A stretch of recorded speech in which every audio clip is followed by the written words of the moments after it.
one of the things that we often tell people who live near major cities, like say Atlanta or Houston, we always say, if you're looking at a property, you want to be at least one tank of gas away from a town like that, because that's how far those guys are going to get. When they leave Houston, when they leave Atlanta, when they leave LA, they got one tank of gas. And that's however far they get, that's where they're going. And I tell you, my grandfather, who lived through World War II, told me that the scariest thing that he had ever seen in his entire life, I want to tell you, my grandpa was a tough guy. The scariest thing that he had ever seen in his entire life was a hungry human being. And when a hungry human being comes, onto your property or comes near you, you've got a major problem. As a responsible person with growing concerns for your privacy and personal liberty, you want to know where we're headed and what you can do about it. We ask the experts what you need to do to take prudent and responsible action to safeguard your family's wealth and well-being, and what basic first steps will help you to be aware and prepared. ReluctantPreppers.com. Welcome back, Reluctant Preppers. Today our guest is Jerry Robinson, author of Bankruptcy of Our Nation and founder of Follow the Money Daily, where he offers daily commentary on the state of finances of our country and of the world. Jerry, welcome to Reluctant Preppers. Oh, great to be here. Thank you.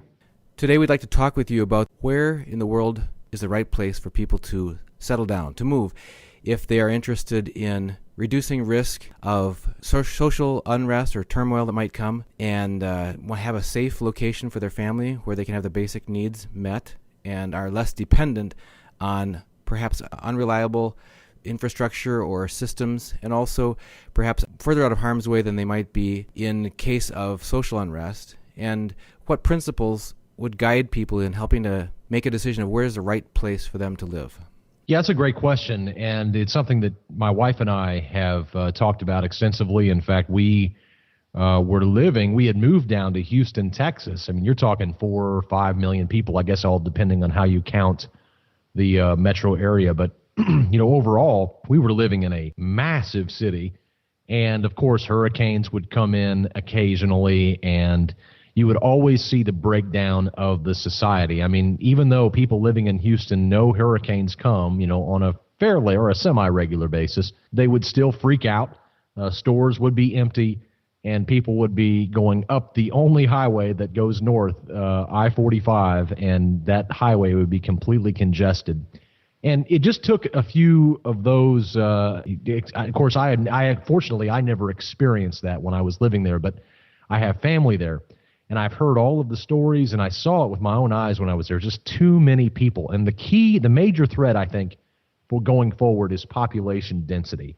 That's one of the things you really want to look at. It's okay if there's 5 million people, but if it's in a 50-mile square radius, that's a problem. So you want to make sure that your population density is low. And that's something that Jennifer and I, my wife and I, decided. We just up and left Houston, Texas, and came to a nice pocket of area in northwest Arkansas. Population density here where I'm at is very, very thin. Of course, I'm kind of out in sticks now, but we've got our mini ranch. We have, we're growing a garden. We have all kinds of fruits and vegetables. We have fruit trees, nut trees, and we're, chickens. I mean, the whole 9 yards. And the reason is because I believe, unfortunately, over the course of the next several years, maybe even up to 10 years from now, we're going to see a societal collapse in the major metropolitan areas.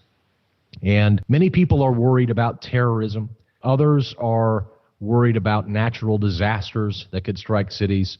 Some others are concerned about even war here in the country. But again, those types of threats are minuscule compared to a population that is very high, population density that's very high. So I'd say the very first thing to do is if somebody's wanting to get into a place where they feel safer, their family's safer, look for that low population density. Not everybody can just up and leave like we did whenever they're, have a mortgage or they have, kids going to school or whatever the case might be. So what about people who are living in major metropolitan areas or even smaller cities and they really feel that deep down vibe just to get out of the town? Well, one suggestion would be to drive out, maybe a few hours from where you live and just purchase a piece of land somewhere out. You can usually buy an acre or two out in the middle of nowhere for, usually just $1,000 or $2,000.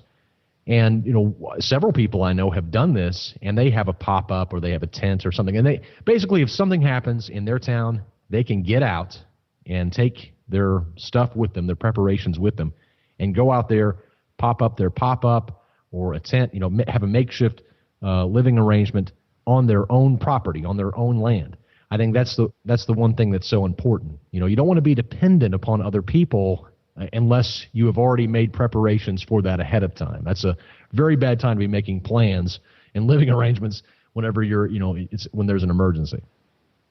And speaking of that land, not just any land is equivalent to any others. What characteristics would you specifically put as the highest priority when selecting the amenities or the natural resources that are present on that land? Whenever we purchased our land, and I can really only speak to what I was looking for, and I did a lot of research. I read a lot of good books. Joel Skousen has put out a good book on this called Strategic Relocation. Fantastic book.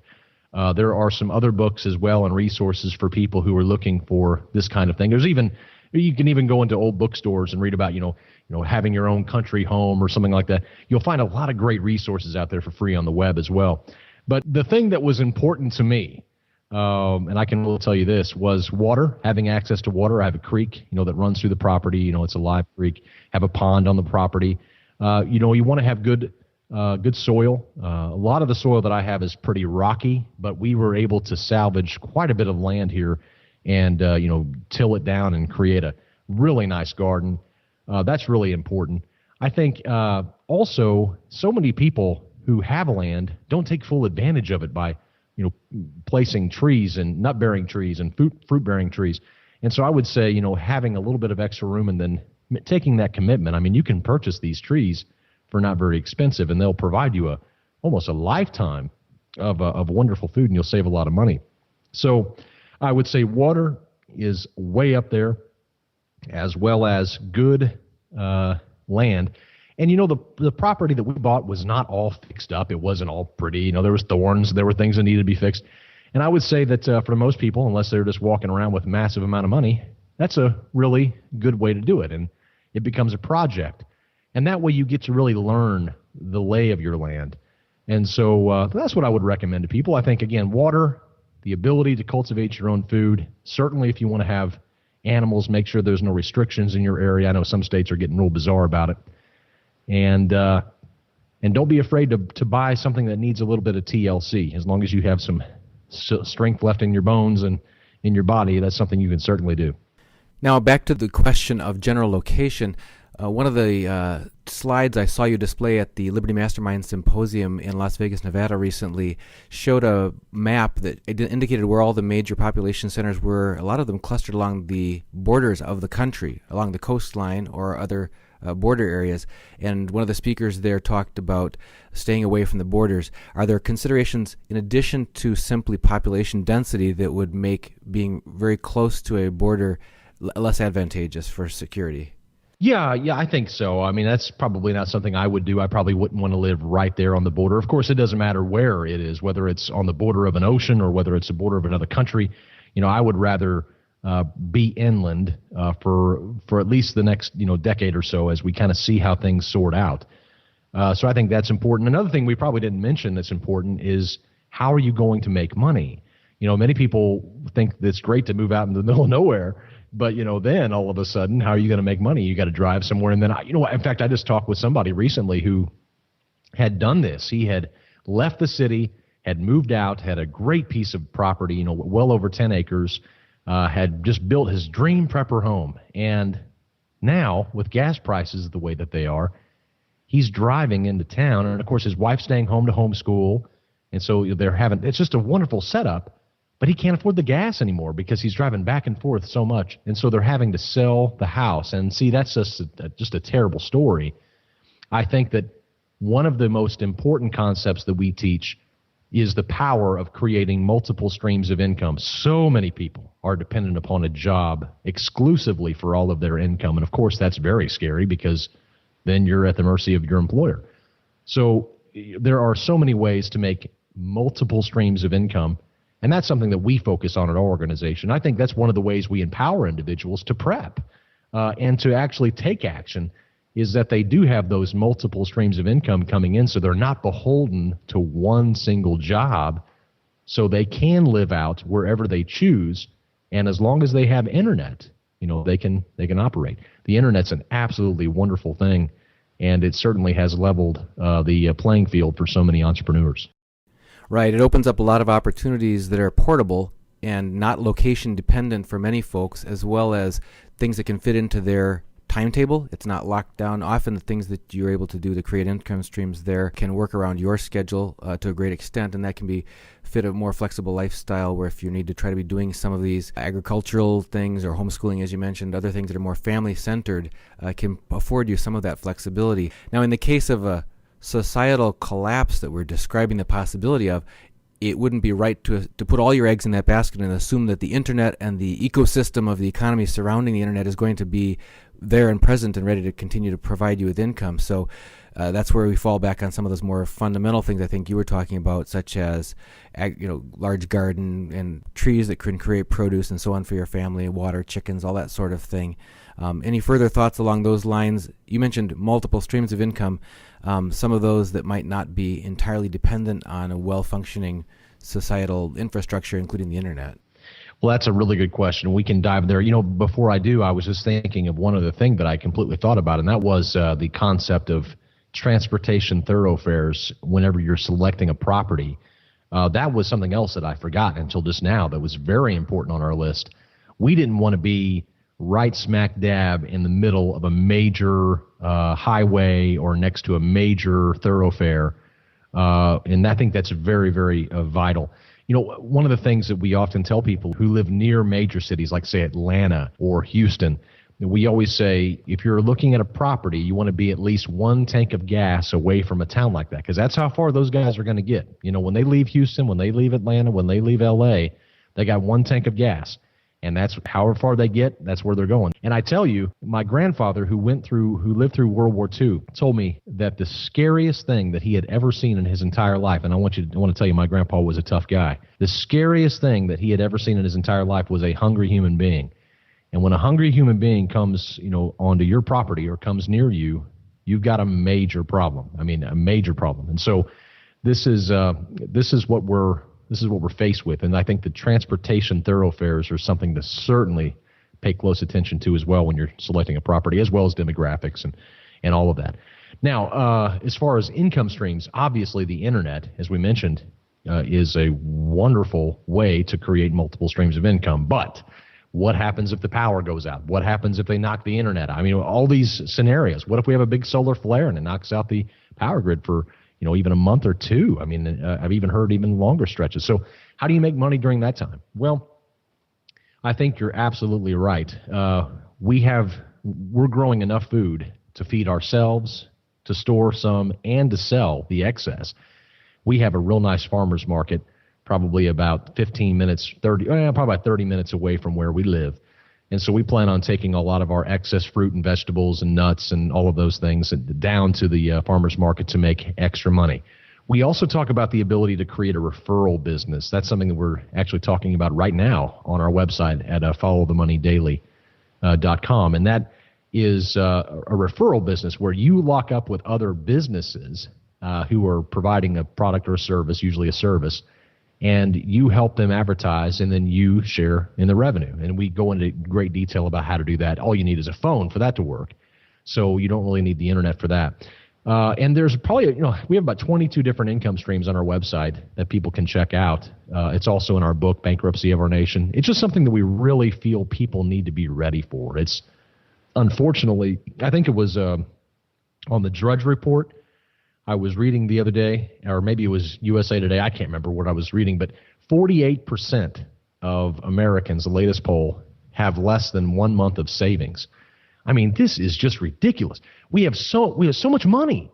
And people say, well, I'm not making very much money. Well, you're giving money away to the corporations. I mean, if you really take a look at the amount of money that's coming into most people's lives, if they would stop spending it upon cheap Chinese imports, they would actually have a decent amount of money that they could try to store away a little bit. So we're living on the edge, and half of the people don't have enough to make it through 1 month without bankruptcy or foreclosure. This is not good. This does not end well. Think about how many people are on prescription drugs, walking through the streets. There's 300 million guns flowing through the United States of America and homes. And, so this whole thing is just like a big fireworks display, and there's a match that just needs to be lit, and we're going to see it blow sky high. It's so unfortunate.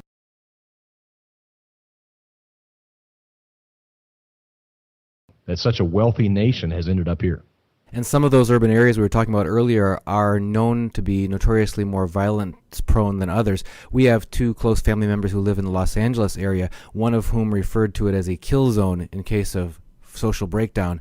And there are some of those metropolitan areas that are notoriously more dangerous than others. I was listening to the radio yesterday, and they said that on an average weekend in Chicago, there can be anywhere from 10 to 15 to 20 street shootings. So it's become so routine that it doesn't even necessarily make major news stories anymore. The whole country is riveted by some of these more glamorous examples of racially opposed, violent crimes recently or something where there may be some spectacular shootings, but the fact that this happens on a routine basis in a lot of larger metropolitan areas, it might be especially important for people who live in or near those areas to have, as you mentioned, a safer location to get to in case of societal collapse. Oh yeah, absolutely. I just this last weekend I had to go out and speak at a conference, just like that Liberty Mastermind Symposium that we did in Las Vegas. I was at another conference in Florida, and even when I was in Las Vegas, when I was there with you, when I'm in these big towns, I get that same vibe no matter what, especially in Las Vegas. I felt Las Vegas was just a powder keg. I mean, I could not get out of that place quick enough. When I was in Florida, I felt very similar. These towns are too big. There's just too many people all moving to them. And in fact, we're seeing that currently, and this was a staggering statistic. I couldn't believe it when I read it, but 81% of Americans live in high population density metropolitan areas. Only 19% of Americans live in rural areas. That's almost astonishing. I mean, it's almost hard to believe because America was really bred in these rural communities, and of course many of them are drying up. But that's okay. I mean, that actually just means that the population density where I'm at is just lower, and that's good for my family, and that's really what I want. And it really does demonstrate, as you said, a historical shift from the way that our country was constituted for the first 200 years of its history. And it significantly increases the risk and the dependency on the fragile stability of that system, which really becomes like a house of cards. So a lot of people who are making preparations are instinctively have a gut sense that there is this vulnerability that's increasing on a daily and yearly basis. You mentioned it might be up till who knows, years before a major collapse event would happen. But the saying that we've heard a number of people share is that I'd rather be 7 years early than 1 day late. So the time to make preparations is not after you start to see convulsive changes and after it becomes obvious and it's on the evening news and that sort of thing, because by then there's rushes on the stores for supplies and they're not going to find that location and make those relationships. So you've got to do it during the calm times. And I remember my dad taught me a song called The Arkansas Traveler about a man who fiddles on his front doorstep, and a traveler came along and asked why he wasn't fixing the leak in his roof. And he said, well, I can't fix it when it's raining, and then when it stops raining, it's not leaking. So the idea is if you don't deal with the problem when it's the dry time, when the flood comes, you won't be able to do it. And people will scoff, and they make fun of you, make light of you, because they're living the high life, the good life, while you're making some sacrifices, as you mentioned, some belt tightening to live within your means and be able to save and be able to make some of those preparations that don't necessarily increase your day-to-day feeling of standard of living, of luxurious living, but you're taking those prudent steps for your family because you're preparing for that time that you see coming, because you want to keep your family aware and prepared, is what we say here at reluctantpreppers.com. Yeah, that's so true. I mean, that's what President JFK said. He said the time to fix the roof is when the sun is shining. And back to your point about the concept of waiting too long, with the internet and the ability for information to spread like wildfire if it wants to, you will not have time to go out and prepare once something major happens, especially if the internet is still up and communication, systems are still available. There is just simply not enough time to take the preparation. So, we actually on our website at ftmdaily.com, followthemoneydaily.com, we talk about very specific things that people can do in our 5 levels of financial freedom, and we talk about how to create that food and water supply. And it's not difficult. I mean, many people try to make it too difficult, and they try to buy all these things they're never going to eat, these MREs. And, and if you like those, that's fine. But my wife and I just don't care for that. We like to eat, normal foods, and that's what we would want to eat in a time of crisis. So we simply buy more, and then we just use a rotation system. So we always have 6 months of food that we're going to eat, so we're going to eat no matter what. And so we just keep it on hand. And we just go through it, and we always keep it stocked. And as far as water goes, we have a couple of unique systems. One, we have a rainwater collection system, which we mainly use for watering our garden, but we can always use it for potable drinking water if we needed to. The second thing is we have these large 55-gallon drums or barrels that you can buy. We actually found some at a very cheap garage sale, and somebody had a bunch of them. We just bought as many as we could. And we, of course, filled them with water and then treated it, and those will stay good for a very long time. And then finally, probably one of the most powerful things that you can do, especially if you live in an urban area and you want clean drinking water no matter what, is to pick up a Catadine micro water filter. And these are very, very cool. They're what the Swiss Army has used for a long time. The U.S. Army has used them as well. I think they'll purify up to 13,000 gallons of water on one single filter. And you can if you've got a body of water anywhere around you, assuming that it's not salt water, you can take that and you can pump it and you can drink it. So, you instantly have in your pocket a water filter that can always create water for you that you can drink. It's not the most convenient thing if you need to take a bath or something, but if you want drinking water, that's a powerful thing. And that's usually $200 or $300. So it's an investment. But, something like that could really save your hide if you needed it. Another topic you brought up a minute ago I want to circle back to. You mentioned taking produce that you were able to create to the farmer's market. That kind of sharing, trading, buying and selling, or in the case of a societal collapse, perhaps bartering, with a network of people nearby local producers of foodstuffs and other necessities of life, is a key survival and preparation planning element that a lot of our guests have talked about. And we've had people who've made comments on some of our videos that have said, for example, why save up silver, junk silver coins or anything like that, because you can't take those into the grocery store and trade silver for food. And I think that's maybe looking at it from a modernistic perspective that isn't really reflective, again, of the history of our country or of mankind, is grocery stores aren't where food comes from. And we too easily forget that when we become accustomed to these modern supply chains. And in the case of a collapse, you'll be back to dealing with the people who are the producers locally of food, and they may well be willing to do bartering for things of value, including silver. Yeah, that's a fantastic point. That's exactly right. Having a community of some kind. I mean, many people try to approach prepping as a kind of a Lone Ranger type of situation. And, if you're in a city, if you're in an urban area, that might be best. I mean, maybe you need to keep your mouth shut. In fact, you should keep your mouth shut about, what you have. There's a really great book called Urban Survival Guide, and it was written by a good friend of mine named David Morris. And he made a really great point to me one day. He said, if I want to share my food and water or supplies with my neighbor, that's my prerogative, and I can if I want to.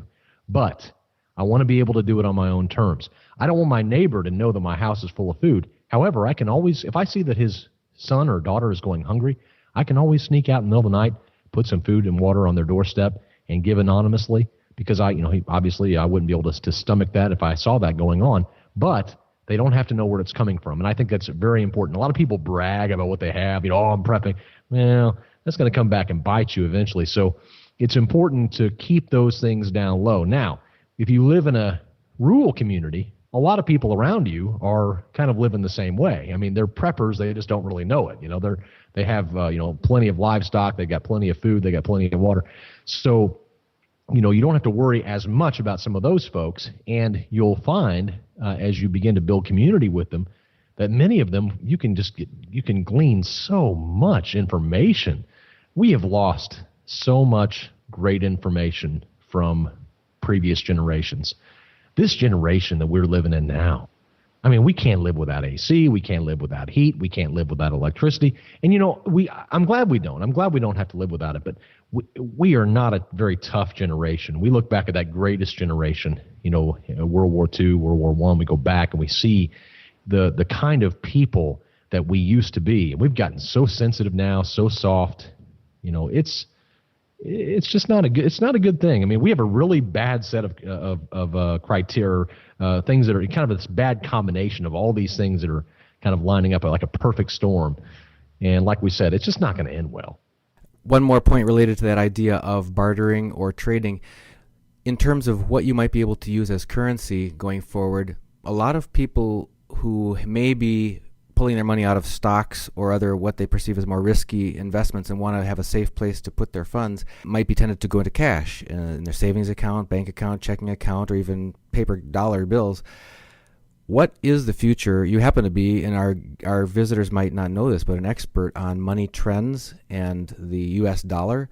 So what is your outlook of the current state of health of the U.S. dollar and your prognosis for its health in the next decade to come? Well, my background, as you mentioned, I'm an Austrian economist. Whether that makes me an expert or not, I mean, I guess I've written books on it and whatnot. But as far as the dollar goes, yes. I mean, I think most people by now, especially people in your audience, have got it through their skulls. I mean, this is a problem. The dollar is a problem. And the reason that the dollar is a problem is because it's too available. It's too much supply. And that's not necessarily a bad thing if that can be sustained, but it can't. That's what's so unfortunate. When people look at their 401k statements, or they look at the stock market, or they look at their IRA statement, or they look at their housing value, or they look at their income, this is the very first generation. And if any of your listeners can think of another generation, please, tell them to send it to me, because I have looked high and long to find this. We are the very first generation that demands that the present must be the minimum. In essence, my income must go up. My IRA, my retirement account must go up. The stock market must go up. My house value must go up. My everything must go up. Now, think about it. How is that possible? How is that even possible? Well, it's not possible unless you have an expanding currency base. Well, how do you allow your currency to perpetually expand? Well, you have to have expanding demand. Well, how do you create expanding demand? Well, you have to get other countries to want to take that currency and use it or hold it or whatever. And we did that with oil. That's how we did it. But now, as we all know, Russia, China, these other countries, they want a seat at the table. They're tired of using the dollar because we get all the benefits. It's been called the exorbitant privilege that we have. We get to print as much money as we want to, and other countries hold it, and therefore we don't really deal with the inflation. But we can't keep doing this. I mean, it's just not sustainable. Never has been throughout history. Every single situation like this has ended in disaster. But the problem with America, is that our situation is the largest in history. There has never been anything like this before. So this one is going to go south. The currency is going to collapse. Now, I started saying this back in 2004. People were crossing their eyes, looking at me weird, and I was too early. But of course, I wasn't saying it was going to collapse next year. That's one thing that I've never said. I've always told people that we don't know when it's going to collapse. It's just going to. And that's all that matters. I mean, knowing when would be great, but we can't possibly know that. But if you don't know when, the next best thing you can know is, what are you going to do when it does? And when you ask people that, many people say, well, I don't know. And what are you going to do now before it does? Well, exactly. What's your exit strategy, in other words? If the dollar does collapse, do you have an exit strategy? And, of course, you mentioned silver, gold, or certainly things, even other foreign currencies. And some people don't like that idea because they say, well, it's just paper. But remember, currencies are like seesaws in the fact that when one falls, another one has to go up by default. And so you can identify which currencies really kind of seesaw back and forth on each other. So if the dollar goes down dramatically, it has to go down dramatically in relation to another currency. So which currency is going to go up if the dollar goes down? Well, if you do your homework, you begin to kind of study that and you realize, and we actually have a currency monitor that we provide all of our subscribers where we list our favorite currencies, and those change. I mean, we update that once a month. It's constantly this is definitely a fluid type of economy that we're in. It's not static. So we do put out a lot of great information for people who are wanting to know how to diversify their investments, how to prepare for inevitable inflation, which will, by the way, unfortunately, we believe will be followed by a sustained period of deflation. And the reason for that is that the amount of currency that's in the system is unsustainable. They're going to have to bleed it dry. They're going to have to take some of the money out. And when you take the money out of the system, you do that, A, by raising interest rates, because interest rates are like levers. If you raise an interest rate, let's say you and I are driving down the road and we see a bank that has a CD rate of 9%. Well, I mean, I'm slamming on the brakes. I'm going in, I'm taking a bunch of money in up to the FDIC limit and saying, give me 9% a year. I mean, that's risk-free. Well, that's how the monetary system or the banking system is able to suck all that money in. But if they want the money to go out into the general economy and the general circulation, they lower rates. That way you say, well, I need to take my money out of the bank. It's just useless there. And you take it out and you begin doing things with it. Well, in order for this inflation to be dealt with, which we're eventually going to be faced with, and I'm talking major inflation, they're going to have to raise interest rates. And of course, that's going to be the end of the house of cards. Because if you raise interest rates on the $1 trillion plus student loan debt, if you raise interest rates on the credit card debt and on adjustable rate mortgages and upon all this business debt, you raise rates on the national debt, I mean, you're talking massive pain. And they won't be able to raise it just one time. They're going to have to raise it again, and they're going to have to raise it again, just like they cut rates, and then they cut them some more, and then they cut them because it ain't working. They got to keep cutting. Now they're down to zero, practically zero, and they still can't get what they want. So what makes us think that when they raise it, it's going to be enough? They're going to have to keep raising it and raising it and raising it, and this is going to cause massive amounts of deflation. And all of this stuff sounds spooky, scary.